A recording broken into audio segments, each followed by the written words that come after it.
Beam of Grace Ministries, we preach none other things than those which the prophets and Moses said should come. That Christ should suffer and be the first to rise from the dead, and that remission of sin should be preached in his name unto all nations. You are welcome and we are glad you are here. Join us for today's Christocentric sermon. Zikomo tiyamikira Mulungu kamba kakuti siku ya lero akwanisa indetu kuti tigabane utenga wabwino muchicheva timakamba kuti mukate wabwino. Mukate mchizungu ni bread. So uyu utenga weve istidyesa tupi kwa matimango dyesa mzimu. So niyamikira Mulungu kamba kachisomo chakuti indetu anilola kuti siku ya lero ningakwanise kuyimirira pano. Tinaleta nkala sitioneka masiku ya ngono pambuyo hapa chifukwa cha zintu zina. Sinikokola siku ya lero nina utenga wabwino wemwe nifuna kuti tigawane. Uyu utenga ulinachapa mutu kapena title kapena theme yomwe ikamba kuti Nyula yausaku mumanja mwa Gideon. Utenga ni wabwino.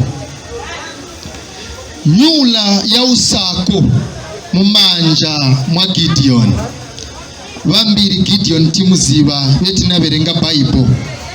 Mbiri tima imvera mu Bible. Koma siku ya lero nifuna kuti nivumburuse chisinsi cha utenga uri na chapa mutu chakuti Nyula yausaku mumanja mwa Gideon. Uyu utenga uchokera mu book ya Judges chapter 6 kuyambira pa verse yake ya 36 kufika pa 14. Judges chapter 6 kuyambira pa verse yake ya 36 kufika pa 40. Kapena kuliko aliwo masuka angakwanise kuniberengera ko Bible bena ngo bananuza uti Bible yeo berengani yako, that's why ukamba so. Kapena kuliko bo masuka bangafune bangalira mutima ofuna kuberenga Bible ngati kulibe indetu nizango pitiriza chapo. Niamba kuberenga kutoka pa verse yake ya 36 ni KJV.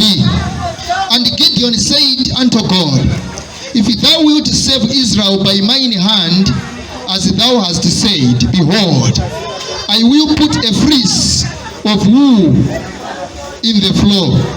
And if the dew be on the fleece only, and it be dry upon all the earth beside, then shall I know that thou wilt save Israel by mine hand, and thou hast said. Gideon ni ntawi yomwe anauzwana Mulungu kuti Mulungu afuna kupulumusa Israel mumanja mwa Gideon. Then Gideon ayankauza Mulungu kuti mawu yomwe mwalankula Mulungu nayamva. Indetu ingati mufuna kupulumusa Israel mukati kazanja langa nizatenga nyula nyula yomwe nitenga nizayika pantaka. Ndiponso nifuna nikauka kuseni nipeze chape kuti nyula niyonana koma ntaka yonse niyo yuma ichoka kakungu. Nizabwezekezapo kuberenga verse yake ya 36 kufika pa 40 ndipo mwina chosa title ya utenga wa siku ya lero. And Gideon said unto God, if thou wilt save Israel by mine hand, as thou hast said, behold, I will put a fleece of wool in the floor. And if the dew be on the fleece only, and it be dry upon all the earth beside, then shall I know that thou wilt save Israel by mine hand, as thou hast said. Mulungu wanga ingati mwakamba kuti Israel azapulumuka mumanja mwanga, natenga nyula iyi yausaku ndiponso nizaipaka pantaka. Nifuna kuseni nikauka nikachekinga nikapita ukachekinga nyula pomwe nayika nikapeze kuti nyula ina manzi. ndiponso ntaka yonse inkale dry yoyuma ichoka kakungu. Bana wa Mulungu, ichi ni chisinsi chili pa mawu a Mulungu yomwe nifuna nivumburuse mwa musanga siku ya lero. Kumbukirani kuti John chapter 17 verse 3 kamba kuti moyo osatha ndi uyu kuti mukamuzive iye Mulungu eka uyo owona ndi Yesu omwe anatumidwa kuza pa dziko lapansi. Kutanthauza kuti ngati ulibe mawu sumuziva chipulumutso pa iwe palibe. So mawu a Mulungu niyo bisika mu malemba, ndiponso anatuma azitumiki kuti wafike wazavumbuluse mawu aya. Wakavumbulusa mawu aya ndiponso womwe bali kumva mawu watembenuke wakule pakuziva Mulungu. Kukula pakuziva Mulungu ufumu wa kumwamba ni shiwaroba. So secret ili pakuziva Mulungu. So niverenga verse yake ya 37. Behold, I will put a fleece of wool in the floor, and if the dew be on the fleece only, and it be dry upon all the earth beside, then shall I know that thou wilt save Israel by mine hand, as thou hast said. And it was so, for he rose up early in the morning, and thrust the fleece together and wrinkled the dew out of the fleece a bowl of water.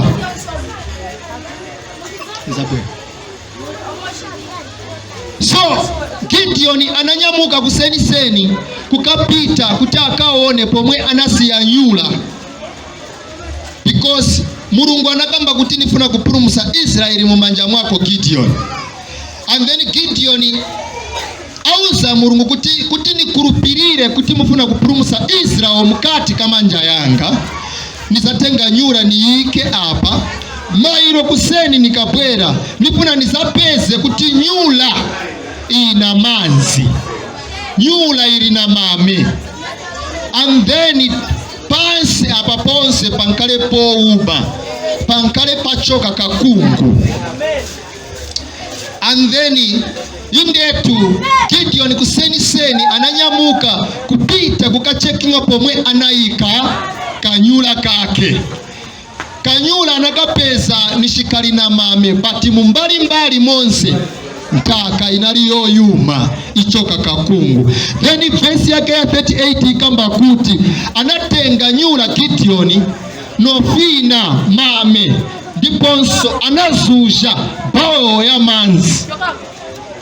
Tinankala kumunzi bena kapena mwe mpeze kamauzu kwa mbili timaziva kuti mame indetu ya mankala, but nikalibe naonapo kuti wasiya kansaru ndiponso mame yagwira kuzafina kansaru aka bao wazuja mbale ya manzi kuchokera kumame.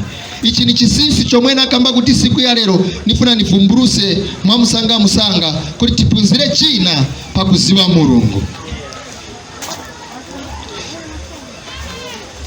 Verse yake 39.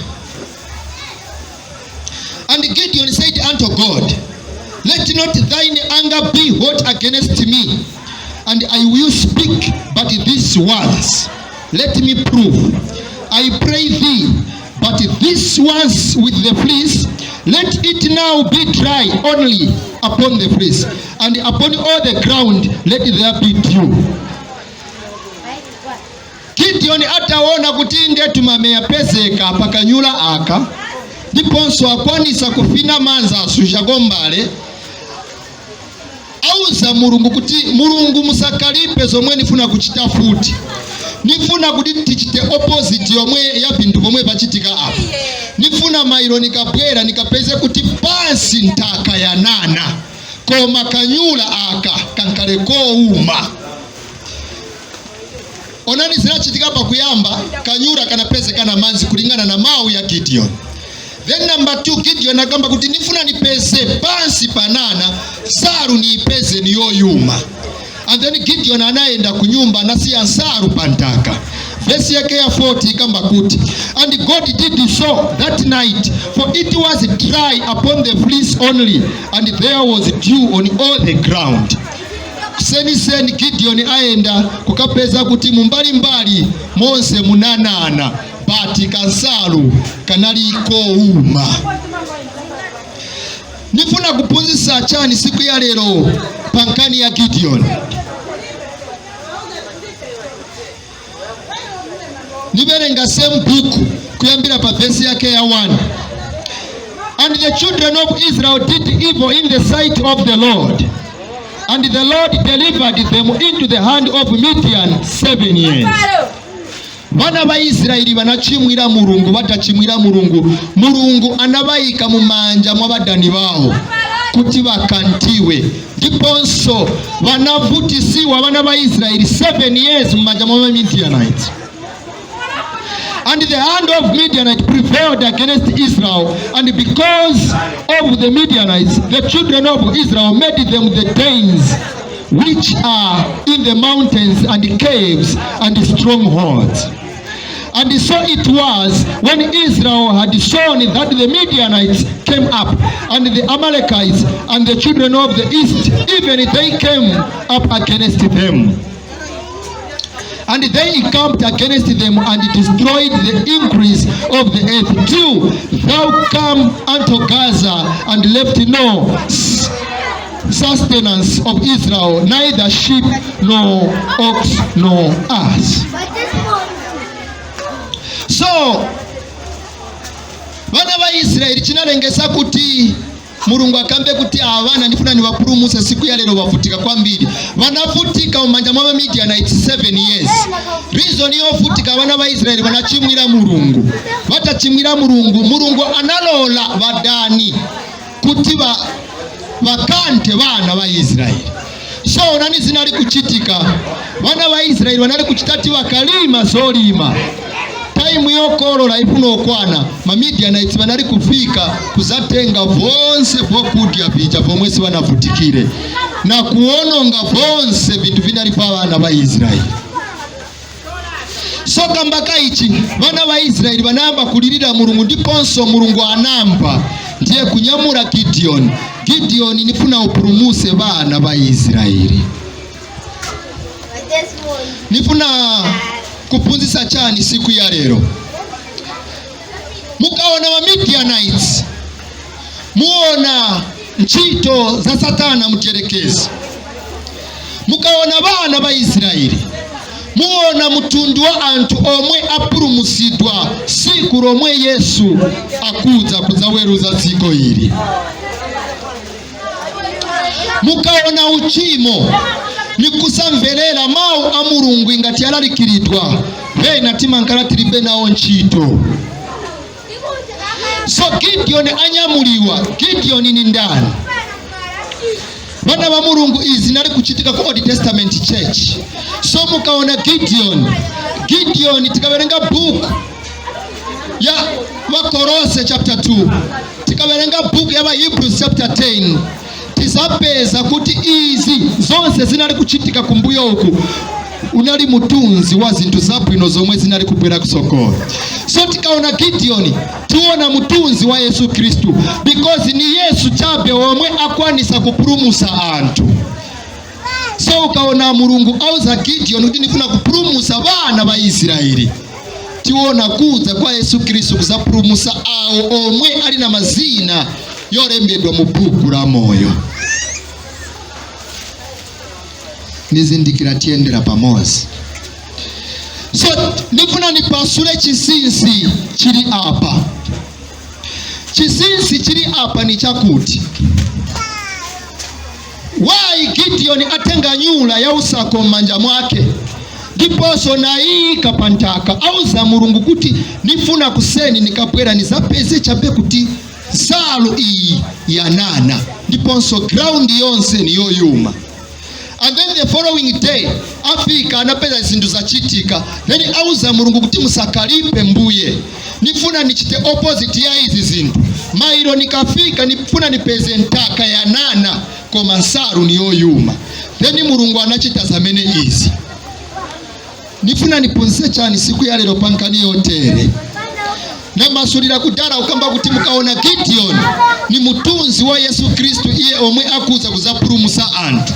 Mukaona bana ba Israeli ni abo omwe ali na mazina yorembedwa mbuku la moyo omwe bapulumuka. So Gideon apulumusa bana ba Israeli, Yesu apulumusa abo bali na mazina yorembedwa mu buku la moyo. Siku la mabanizaza kuzapulunzisa kuti buku la moyo ni buku lotani. Venango bantu wanapunzisa kuti ingati zina yako siyorembedwa mbuku la moyo, then isuza roba fumo buku la moyo ni buku lotani. Buku la moyo is equals to Jesus Christ. Buku la moyo ni Yesu.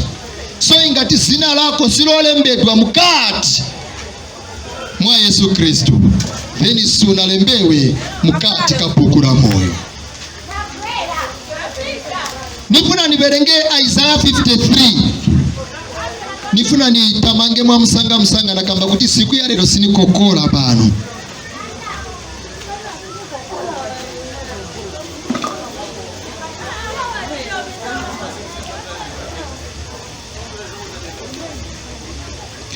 Nimerenga buku ya Isaiah 53. Nifuna niambile pa 1 ni amushe ibuku. Who has believed our report? Nikati nifunzeko question siku ya lero uchokera pomwe namba kulalikira pano. Kaya bena bangakwanise kuniyankako. Ningafunzeko. Kuliko aliyense omwe akumbukira utenga omwene lyalalikirako kumbuyo okolo chapa muntu chabe kuti amusogoleri munapunzisako pali chintu chaso. Ningambere bwino ingati kungapezeke umozi. Kuliko aliyense omwe akumbukira utenga otere, utenga uli wonse omwe nalalikira pano, even title yeka. Okay, nimerenga buku ya Isaiah 53 verse yake 1 and 2. Nifuna ni masulire izo mwezi nali kuchitika na chisinsi cha Gideon na Nyula mumanja mwake. Who has believed our report? And to whom is the arm of the Lord revealed? Ni watu omwe akurupirira utenga omwe tili kulalikira pano. Ni watu omwe bakweza kuona zanja la Mulungu lili kuvumburusika mkati ka moyo wao. Kapena kuliko bena omwe bakumva mzimu uchitira umboni kuti pataya mau yani zibisa kukula pa kusiba Mulungu. Verse yake yatuikamba kuti, for he shall grow up before him as a tender plant and as a root out of a dry ground. Nifuna mchite connect utenga omwe nachoka kuberenga Gideon atenga Nyula yo uma aika pantaka ndiponso Nyula ipezeka yo nani. Mverani verse ya 2 ya Isaiah 53. For he shall grow up before him as a tender plant and as a root out of a dry ground. He has no form, no comeliness, and when we shall see him, there is no beauty that we should desire him. Wana wa Mulungu, book ya Luke 24 verse 44 and 45 ikamba kuti ayamau ndiye yajamwenda kuzani nikali ndi inu kuti zonse zolembedwa mu baneneri zifunika kukwanirizidwa. Zikakwanirizidwa izi zintu chito yagwinyika popeza baneneri banali kulemba za Yesu Kristo. Taonani Isaiah anali muneneri, so tikafunza Isaiah kuti unali kulemba bintu vapanja, Isaiah kamba kuti nali kulemba za Yesu. So then Isaiah chitira umbono taonani kuza kwa uyu muntu abwera ngati ni muju omwe umera pantaka yo uma ndiponso ukwanisa kuchokerera panja. Ekani verenga chizinda kamba tisindine mchewa. Yesu chape iye anakwanisa kufa na kuuka kwa kufa. Kuuka kwa kufa kutantauza kuti ni ruti omwe Isaiah anali kunenera kuti kubwera kwa uyu muntu azamera ngati muju omwe uchoka pantaka yo uma. Inde tukuza kwa uyu muntu stinga kukumbwire because si kwa bwino ni kwa mavuto. ni Yesu chabe. So nifuno punsa chani siku ya lero chifukwa chakuti anafa then auka tinankara na chiembekezo na umboni wosama kuti there is hope in us because we have seen Jesus resurrecting from the dead. So nagamba kuti Gideon ni mutunzi wa Yesu, iye omwe akuza kuzapulumusa anthu. So nipunzise kapena ni masulire chisinsi cha Nyula ili mumanja mwa Gideon. Choyamba Nyula ndiye ifunika kunkala yonana pantaka pankale pouma. Nyula ifunika kunkala yonana pantaka pankale pouma. Ni chisinsi cha bwanji chomwe nifunika kupunzisa pa siku ya lero. Ukaona kansalu mumanja mwa Gideon wana wa Mulungu kapezeka na manzi kuseni. Ukaenda ukapeza maro yalibe manzi, aya maro yalibe moyo.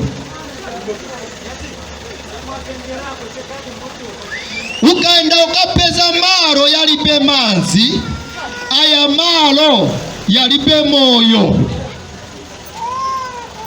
That's why you wanna Gideon akamba kuti choyamba nifuna nipeze salu iyi iliyonana kuseni, then nizazindikira kuti vana va Israeli vazapulumuka mumanja mwanga.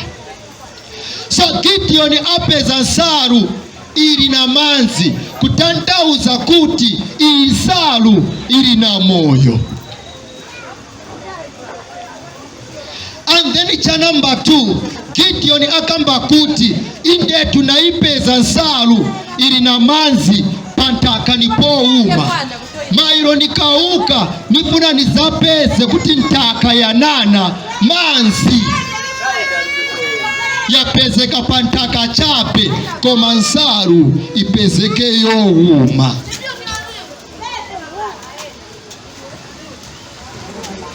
And then vinachitika ivi, Gideon pomwana ukakuseni anapeza kuti taka ili na manzi nsalu ni yoyuma.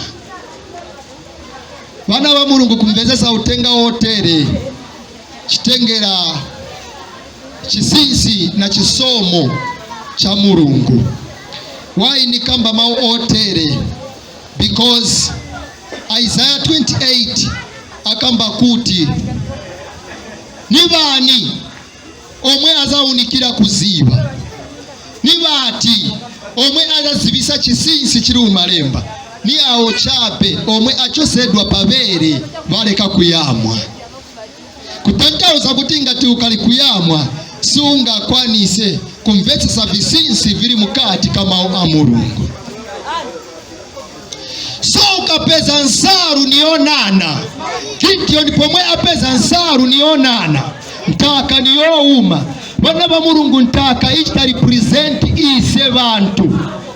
Iwe naine tinachokera kuntaka, iwe naine ndize doti iyi, iwe naine ndize tinapezeka ouma.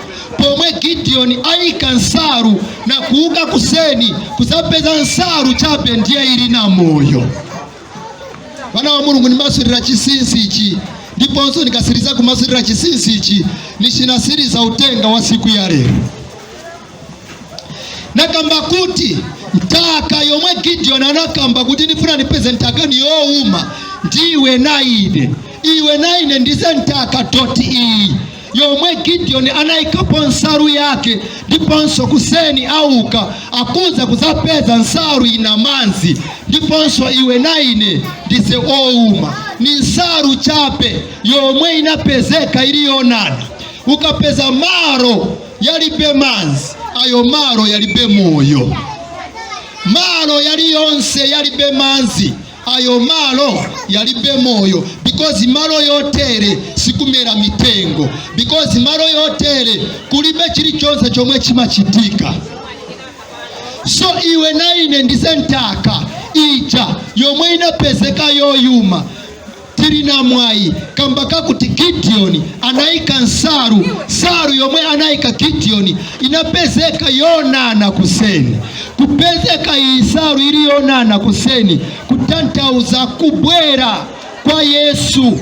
Yesu ndiye eka omwe amabwera na moyo pantaka yoyuma ngati iwe naine akabwera na moyo. Ndiye paja pomwe amakamba kuti iwe naine tifunika kubadwa tsopano kuti tinkare na moyo omwe tinkara nawo uchokera ku nsalu iyi inali mumanja mwa Gideon, because ndiye nsalu inapezeka na manzi. Kumbukirani kuti manzi ni mawu a Mulungu, ndiponso mawu a Mulungu ndiye moyo omwe tili nawo. Venango ngazifunza kwesheni ya kuti manzi yangakhale mawu ya Mulungu bwanji. Taona nikuunikire. Ukumbukira kuti Mulungu Yesu anakwanisa kusandutsa manzi kuyapanga waini.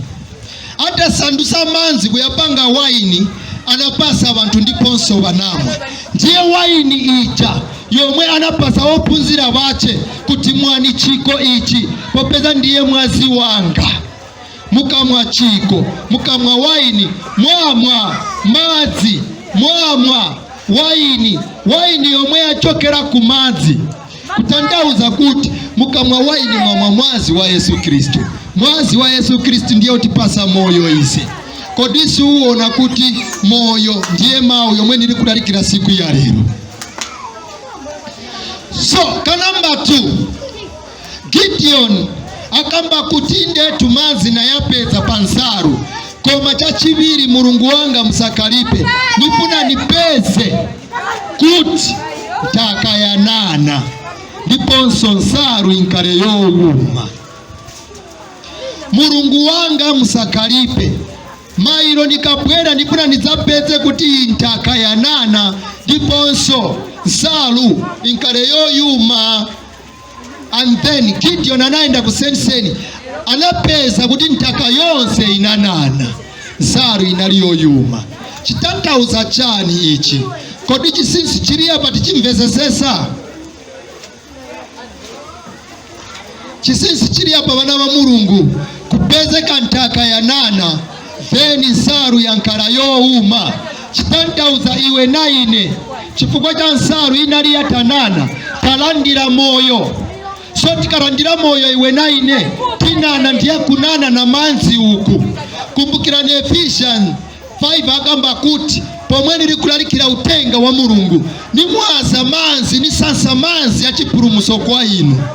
So kupezeka kwa iwe naine tili onana then nsalu yapezeka yoyuma.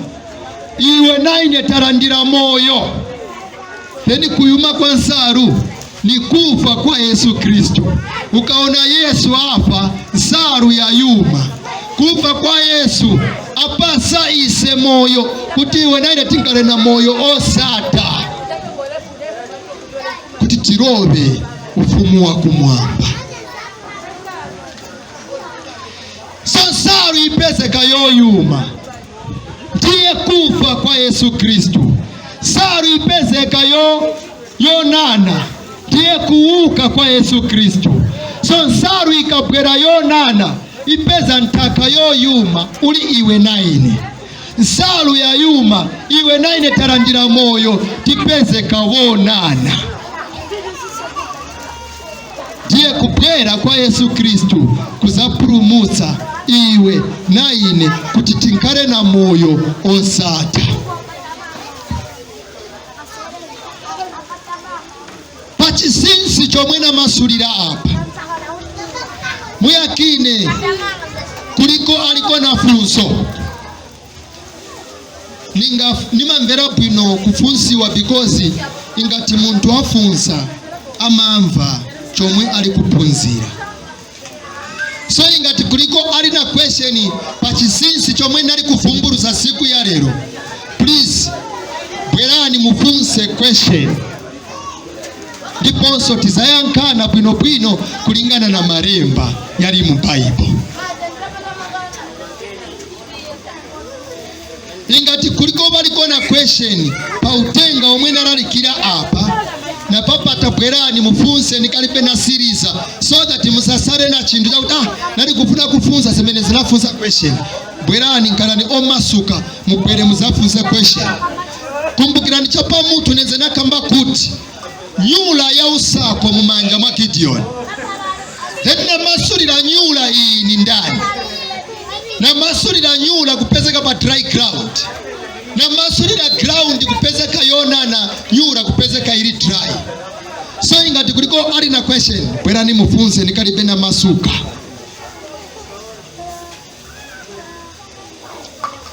Okay, ingati kulibe ali na question. Ine nifuna nifunzeko question. Kuli abo omwe banali kumva utenga omwe nali kulalikira pana. Nakamba kuti Gideon achitafika ndani. Gideon ni mutunzi wa ndani. Gideon achita represent ndani.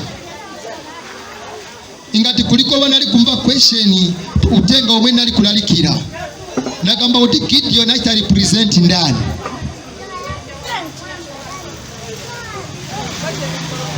Oroka pena kupezeka Nyula yonana pa dry ground chitantauza chani.